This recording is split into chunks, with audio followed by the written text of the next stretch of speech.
Assalamualaikum warahmatullahi wabarakatuh. Selamat pagi, siang, sore dan malam buat sobat pecinta horor. Bagaimana kabar kalian hari ini? Semoga senantiasa sehat selalu ya. Seperti biasa, Karam Kali Aja Seram akan selalu menghibur kalian dengan cerita-cerita seram, horor, dan menegangkan. Siapkan cemilan, pakai handsfree, dan matikan lampu. Jangan lupa subrek ya. Terima kasih.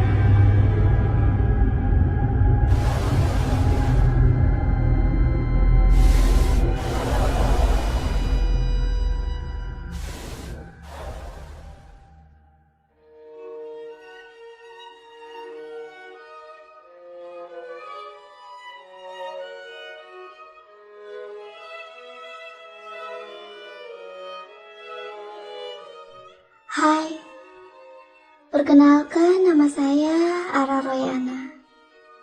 Di sini saya mau menceritakan pengalaman yang terjadi terhadap anak saya,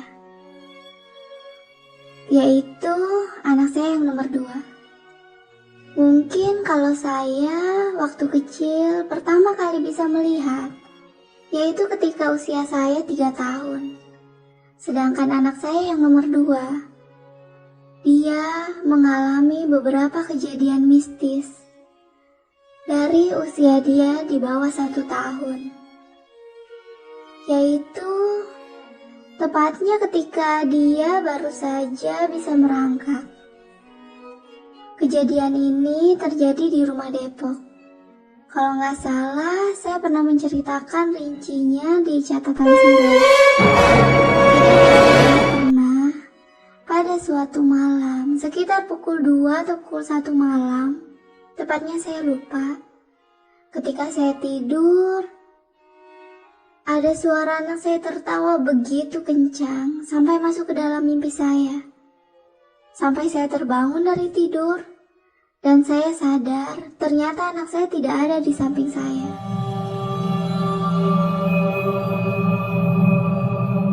Saya mengikuti suara tertawa anak saya, dan ternyata anak saya sedang di ruang tengah, sedang berdiri memegangi lemari. Kepalanya itu nengok ke atas, dan di atas ada kuntilanak yang sedang duduk di atas lemari sambil tertawa.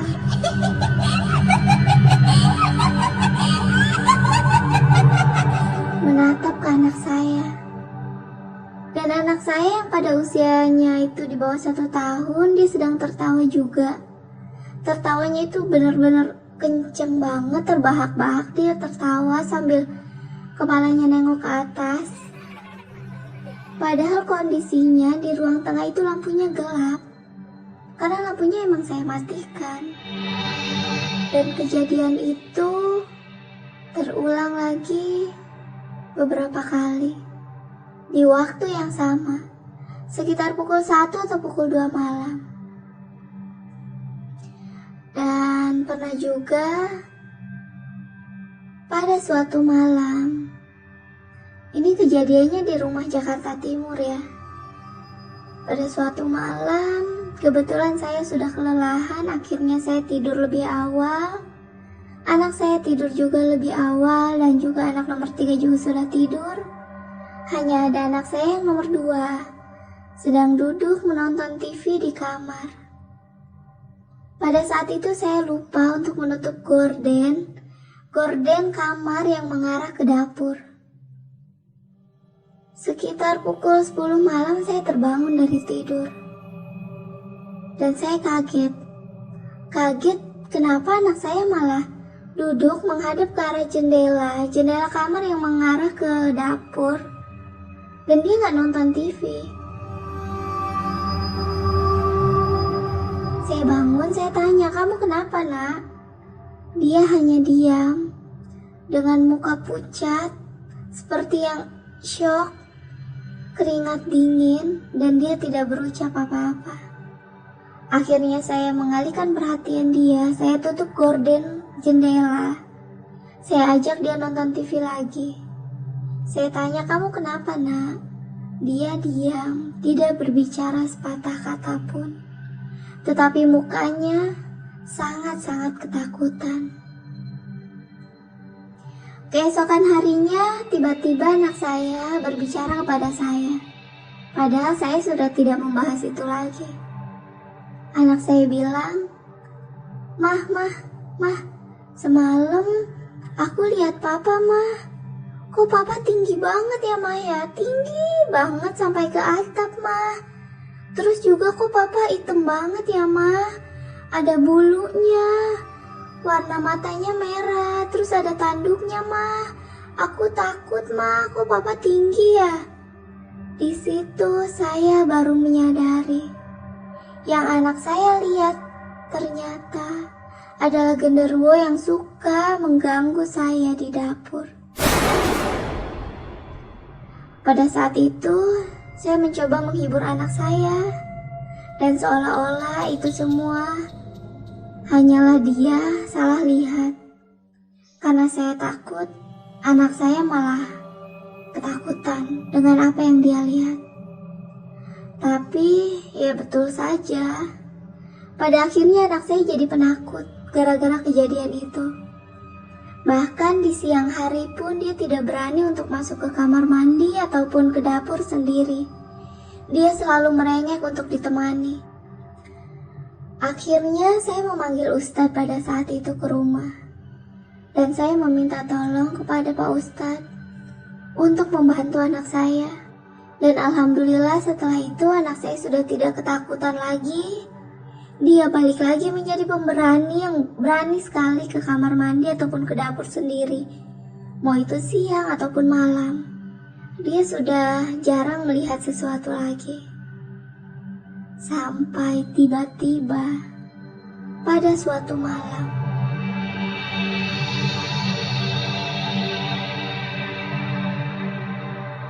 Kebetulan anak saya yang nomor 1 ini karena dia sekolah, jadi dia sudah tidur dari sore sekitar pukul 7 atau pukul 8 malam dia sudah tidur.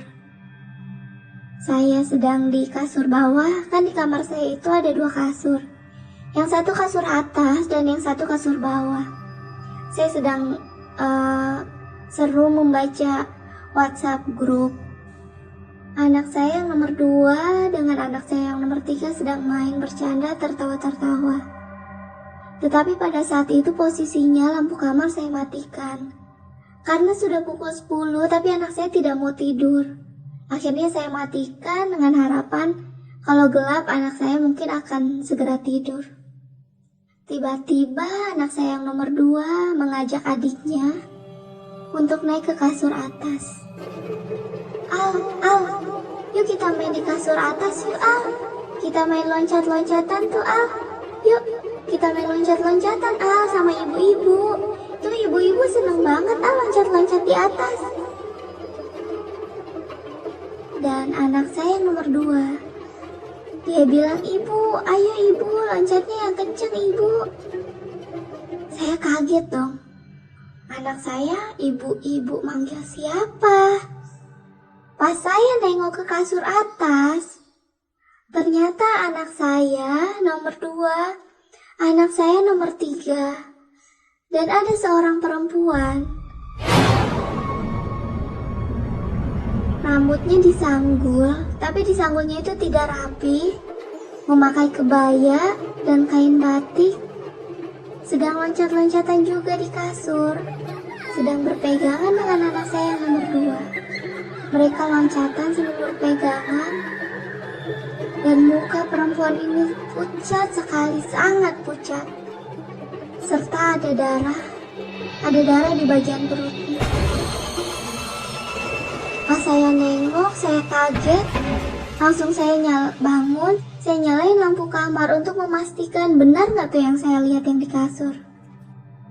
Dan perempuan itu ketika lampunya saya nyalakan, dia mundur perlahan dan menghilang menembus tembok.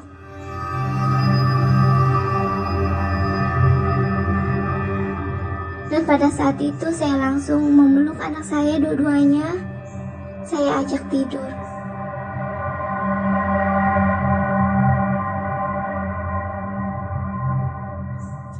Pernah juga pada saat itu kebetulan malam hari kami mau tidur ya pada saat itu. Terus karena saya lelah, saya minta tolong kepada anak saya untuk mematikan lampu depan. Saya bilang, "Nak, tolong ya matiin lampu depan. Udah malam nih, kita mau tidur." "Iya, Mah." Anak saya langsung keluar dari kamar, mematikan lampu ruang depan. Kebetulan ruang depan itu lampunya tidak terlalu tinggi ya cetrekannya. Cukup menaiki kursi yang ada di ruang tamu. Anak saya mematikan lampu lalu masuk ke kamar. Dan saya melihat begitu jelas dari ventilasi udara di kamar bahwa lampu depan memang sudah mati. Akhirnya kami segera tidur. Dan ketika baru saja mau memejamkan mata, saya terdengar suara cetrekan lampu.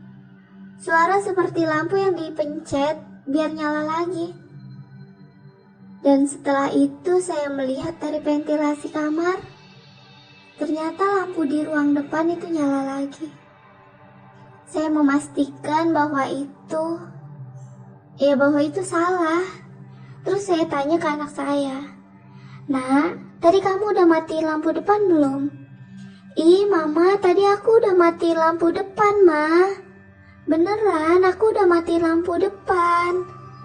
Tapi kayaknya lampu depan dimainin sama orang mabok, Ma. Karena aku lihat ada orang mabok, Ma, lagi duduk di kursi sambil mainin lampu, Ma." Di situ saya berpikir mungkin itu imajinasi anak saya. Dan mungkin lampu depan lagi rusak makanya bisa nyala sendiri. Akhirnya oh ya udah kita tidur aja ya, Nak. Akhirnya kami tidur dan ya sudah tidak terjadi apa-apa lagi. Selang beberapa hari dari kejadian itu, pada suatu malam suami saya tidak pulang karena dia ada lembur. Saya terbangun sekitar pukul 2 atau setengah 3 pagi. Akhirnya karena saya tidak bisa tidur lagi, saya memutuskan untuk sholat tahajud. Saya bangun, saya keluar dari kamar, saya ke kamar mandi, cuci muka, sikat gigi, dan mengambil wudhu. Dan selesai saya mengambil air wudhu, saya melihat lampu ruang depan itu nyala mati sendiri dengan suara cetrekan yang terdengar. Seperti ada yang memainkan cetrekan lampu. Akhirnya saya jalan perlahan dari dapur melewati lorong kamar, jalan perlahan ke arah depan. Dan setelah saya sampai di ruang depan, saya melihat ada laki-laki memakai celana jeans robek, tetapi dia tidak memakai baju. Dia sangat-sangat kurus, dengan muka yang sangat-sangat tirus. Tirusnya itu sampai cekung ke dalam, saking tirusnya. Dengan mukanya yang matanya itu menonjol, mengeluarkan busa dari mulutnya, sedang membenturkan kepalanya ke arah cetrekan lampu. Ya mungkin itu yang mengakibatkan lampu ruang depan nyala mati sendiri. Pada saat itu sebenarnya saya takut. Cuman saya berpikir sampai kapan saya harus takut. Dan bukankah si Ustadz pernah bilang kepada saya, kalau saya harus berani untuk membentengi anak-anak saya. Karena ketika saya takut, maka anak-anak saya akan sangat-sangat mudah untuk diganggu oleh makhluk-makhluk seperti itu. Akhirnya saya memberanikan diri. Saya membaca beberapa surat pendek yang saya hafal pada saat itu. Sambil saya berucap, "Tolong jangan ganggu anak saya lagi. Jangan ganggu karena kita sudah berbeda alam." Tapi laki-laki itu tiba-tiba berhenti membenturkan kepalanya. Dia menghadap ke arah saya. Laki-laki itu jalan mengarah kepada saya. Padahal pada saat itu posisinya saya sedang membaca beberapa surat pendek. Karena saya takut, saya segera memejamkan mata saya terus berdoa. Dan tiba-tiba seperti ada hembusan angin yang begitu kencang nabrak badan saya. Dan ketika saya membuka mata, laki-laki itu sudah tidak ada lagi.